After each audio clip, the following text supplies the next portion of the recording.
Shalom, salam sehat dan sejahtera selalu. Kita akan mendengar khotbah untuk Minggu Istumihi tanggal 14 Februari 2021, diambil dari kitab 2 Korintus pasal 4 ayat 1 hingga ayat yang ke-6. Demikian bunyinya. Oleh kemurahan Allah kami telah menerima pelayanan ini.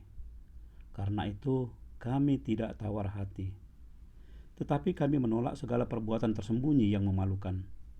Kami tidak berlaku licik dan tidak memalsukan firman Allah. Sebaliknya kami menyatakan kebenaran, dan dengan demikian kami menyerahkan diri kami untuk dipertimbangkan oleh semua orang di hadapan Allah.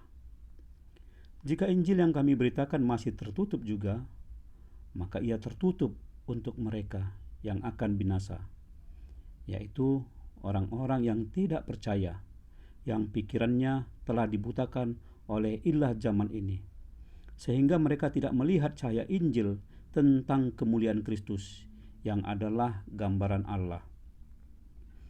Sebab bukan diri kami yang kami beritakan, tetapi Yesus Kristus sebagai Tuhan, dan diri kami sebagai hamba-Mu karena kehendak Yesus. Sebab Allah yang telah berfirman, dari dalam gelap akan terbit terang, Ia juga yang membuat terangnya bercahaya di dalam hati kita, supaya kita beroleh terang dari pengetahuan tentang kemuliaan Allah yang nampak pada wajah Kristus. Demikian firman Tuhan. Saudara-saudari yang terkasih di dalam Tuhan Yesus Kristus, secara harfiah Korintus dapat diartikan sebagai batu keras. Nama ini diberikan kemungkinan karena Korintus adalah kota pelabuhan yang dikelilingi batu karang curam dengan puncaknya yang datar. Di puncaknya itu terdapat kuil Akropolis, tempat pemujaan Dewi Asmara Afrodit. Nama Korintus sendiri mencerminkan hidup dan perilaku penduduknya yang keras, suka ribut-ribut, dan suka hura-hura. Dulunya kota ini sempat dikuasai oleh bangsa Makedonia atau orang Persia dan juga Yunani. Tahun 146 sebelum Masehi, wali negeri yang sekarang disebut gubernur Mummius menghancurkan kota Korintus dan menjadikan penduduknya seperti budak. Tahun 46 sebelum Masehi, Kaisar Agustus membangun kembali Korintus dan menjadikannya sebagai ibu kota provinsi Akaya di bawah pemerintahan Kekaisaran Romawi. Sejak itu, Korintus menjadi kota penting, pusat perdagangan internasional. Nah, sama seperti kota-kota besar lainnya, Korintus juga menjelma menjadi tempat percampuran dari berbagai budaya dan agama. Di tengah kondisi demikianlah, jemaat Kristen tumbuh dan berkembang pesat. Jemaat tersebut ada yang berlatar belakang Judaisme dan ada pula yang Helenisme. Namun umumnya jemaat Korintus memandang Paulus sebagai salah satu tokoh yang sangat berperan membantu pertumbuhan gereja di sana. Dalam perjalanan pekabaran Injil yang kedua, Paulus sempat tinggal di kota Korintus sekitar 18 bulan. Ini bisa kita baca di dalam Kisah Para Rasul 18 ayat 1 hingga ayat yang ke-18. Sama dengan tantangan yang muncul di kota-kota besar lainnya. Di tempat ini juga Paulus menghadapi perilaku jemaat berlatar belakang Yahudi yang sulit sekali melepaskan diri mereka dari tradisi-tradisi Judaisme. Demikian juga dengan jemaat non-Yahudi. Ada yang masih sangat terikat dengan budaya-budaya Helenis. Mereka masih melakukan berbagai kejahatan seperti LGBT, penyembahan berhala, nipu, pencuri, kikir, mabuk, fitnah, dan sebagainya. Dan hubungan antara jemaat yang kaya dengan jemaat yang miskin sangat-sangat berjarak, tidak harmonis. Di samping itu, Paulus juga mendapat tantangan berat karena ada dari antar jemaat yang merendahkan kerasulannya dan juga merendahkan Injil yang diberitakannya. Bahkan Ada pula dari antara mereka yang begitu berani menghujat Yesus Kristus ketika mereka sedang berekstasi dengan dalih kemasukan Roh Allah. Ini bisa kita lihat di dalam teguran Paulus 1 Korintus 12 ayat 3. Karena itu aku mau meyakinkan kamu bahwa tidak ada seorang pun yang berkata-kata oleh Roh Allah dapat berkata, terkutuklah Yesus. Nah, perawakannya yang kurang menarik, tutur katanya yang tidak indah, tegas, keras, dan begitu terbuka menegur perilaku orang-orang yang tidak sesuai dengan Injil Yesus, agaknya menjadi alasan penolakan sekelompok orang kepadanya. Ini bisa kita bandingkan dengan apa yang tertulis di 1 Korintus 2 ayat 1 dan 1 Korintus 2 ayat 4. Bapak Ibu, saudara-saudari yang terkasih dalam Kristus Yesus, nats ini merupakan apologetis atau pembelaan Paulus terhadap pelayanannya yang direndahkan oleh sebagian jemaat di kota itu. Di pasal sebelumnya kita tahu bahwa para penolak Paulus sengaja mencoba melemahkan semangatnya dalam pemberitaan Injil Yesus di Korintus. Kecewa? Ya, tentu kecewa. Paulus tentu kecewa dengan semua itu. Namun rasa kecewa itu tidak menjadikannya tawar hati. Kata tawar hati diterjemahkan dari kata ekakumen, berasal dari kata ekakio, yang bisa juga diartikan sebagai menjadi kecil hati, lelah, pingsan, atau putus asa, dan lain sebagainya yang berkonotasi negatif, tidak memiliki semangat. Dapatkah kita bayangkan bagaimana cemas dan sedihnya hati Paulus mendengar perilaku beberapa jemaat yang sangat dikasihinya ternyata justru sangat merendahkannya. Ini dia ungkapkan di dalam 2 Korintus 2 ayat 4. Aku menulis kepada kamu dengan hati yang sangat cemas dan sesak dan dengan mencucurkan banyak air mata, bukan supaya kamu bersedih, tetapi supaya kamu tahu betapa besarnya kasihku kepada kamu semua. Apakah ini yang dinamakan air susu dibalas dengan air tuba? Injil sudah diberitakan, namun celaan yang dibalaskan sungguh menyakitkan. Benarlah bahwa musuh yang paling menakutkan adalah ketika kawan menjadi lawan, karena ia telah mengetahui kekurangan atau kelemahan yang kita miliki, dan itu menjadi senjatanya untuk menghancurkan kita. Benarlah bahwa racun yang paling mematikan adalah ketika obat menjadi kadaluarsa atau dikonsumsi melebihi takaran. Seperti itulah gambaran yang dialami Paulus di kota Korintus. Beberapa orang dari antara jemaat yang sangat dikasihinya justru mencoba menyerang dan mematahkan jiwanya. Bukan hanya pelecehan akan kondisi fisik, tapi juga berusaha menyerang secara psikis agar hatinya patah seperti arang yang pecah.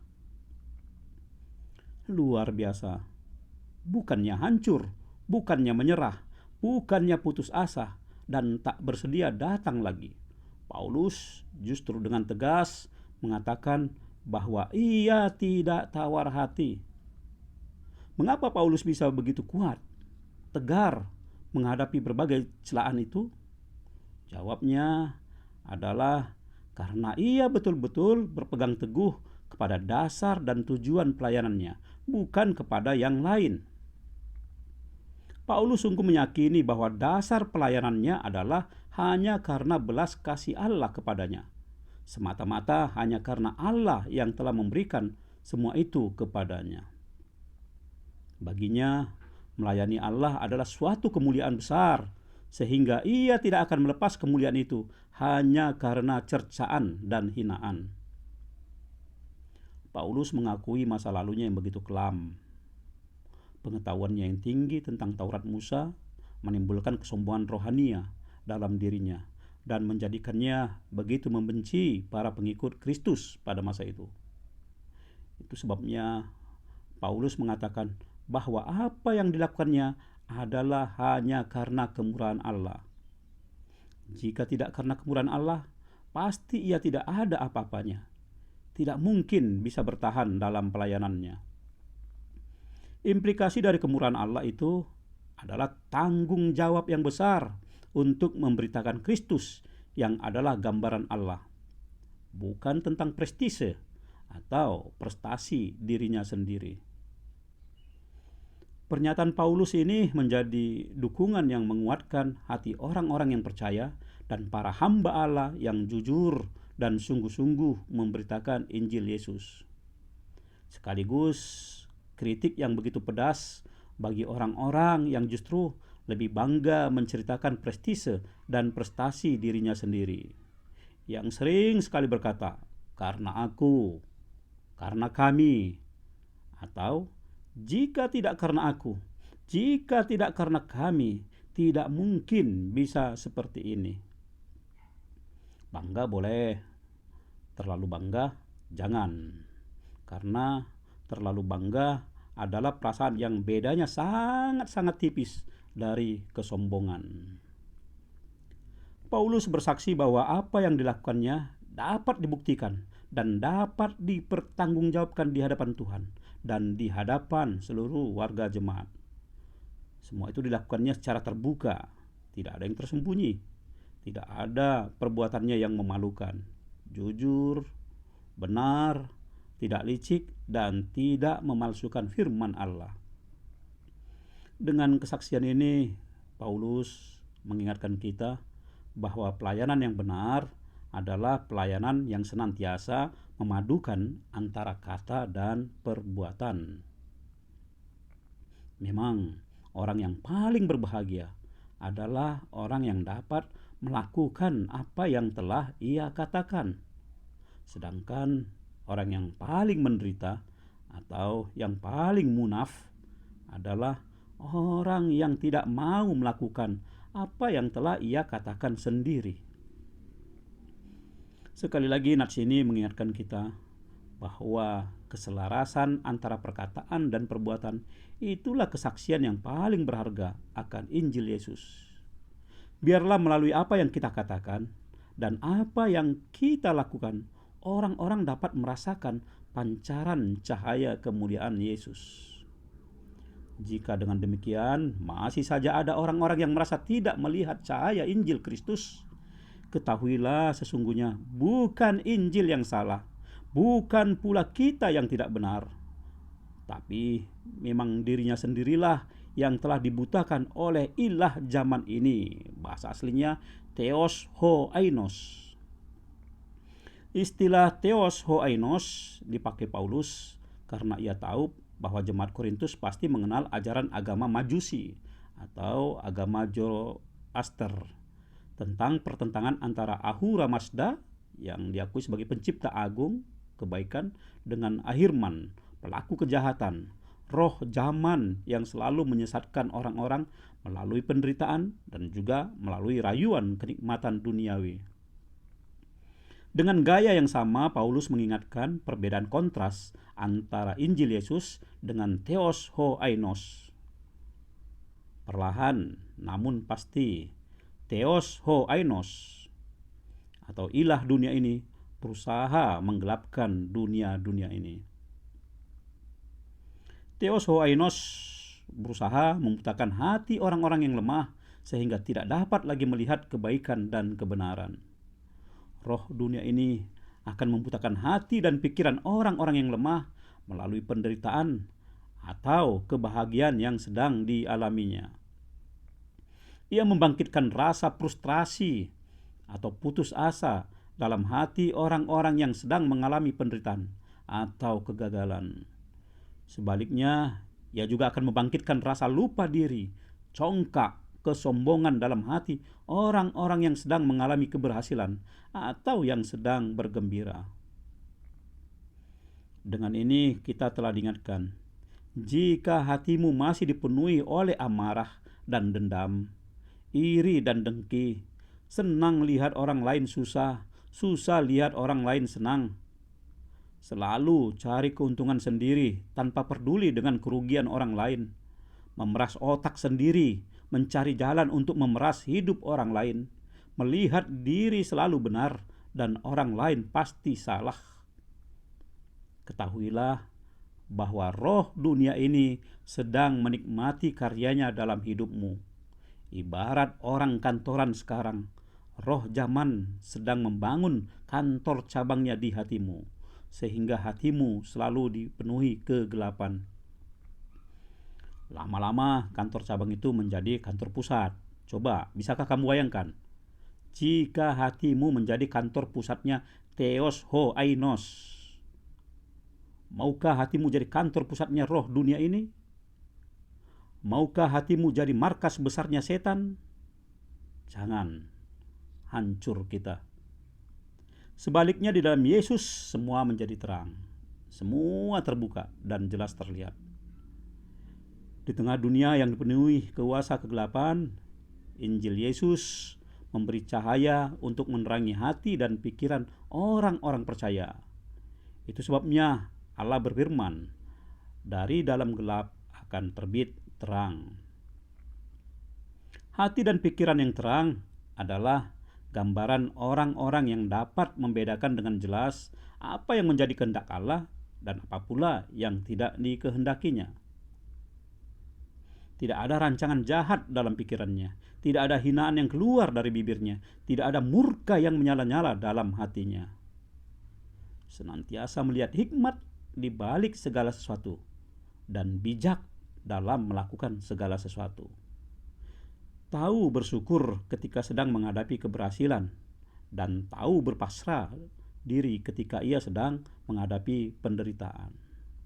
Tidak tawar hati, tetap semangat, tidak lupa diri, selalu mengingat kemurahan Tuhan. Itulah cara hidup orang-orang yang telah menerima terang Injil Yesus Kristus. Hiduplah senantiasa dalam terang Injil Kristus. Tuhan beserta kita. Amin. Tuhan memberkati engkau dan melindungi engkau. Tuhan menyinari engkau dengan wajah-Nya dan memberi engkau kasih karunia. Tuhan menghadapkan wajah-Nya kepadamu dan memberi engkau damai sejahtera. Amin.